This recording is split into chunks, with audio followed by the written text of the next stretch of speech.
Hello everyone, welcome to an unusual Sunday. আমার কাছে সানডের ডেফিনেশনটা হচ্ছে বাড়ি যাওয়া, মা দিদির সাথে সারা সপ্তাহে জমে থাকা গল্প করা, কখনো কখনো ডান্স শ্যুট করা, ডান্স ক্লাস নেওয়া, খাওয়া দাওয়া, আরও টুকটাক কিছু কাজ। বাট আজকের সানডেটা একটু অন্যরকম। একটা কাজের জন্য থাকতে হয়েছে দুর্গাপুরে। দিনের ফার্স্ট হাফটা ইফেক্টিভ ওয়েতে কাটানোর জন্য শুরু করলাম তাই রুম পরিষ্কার।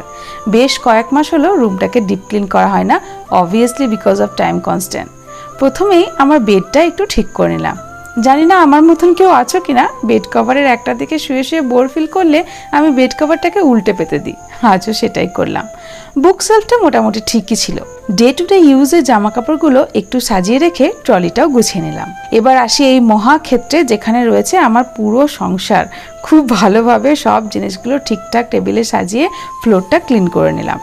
একদম লাস্টে সকালের ওয়াশ করা জামা কাপড়গুলো মেলে নিজে ফ্রেশ হলাম। বাকি হাফ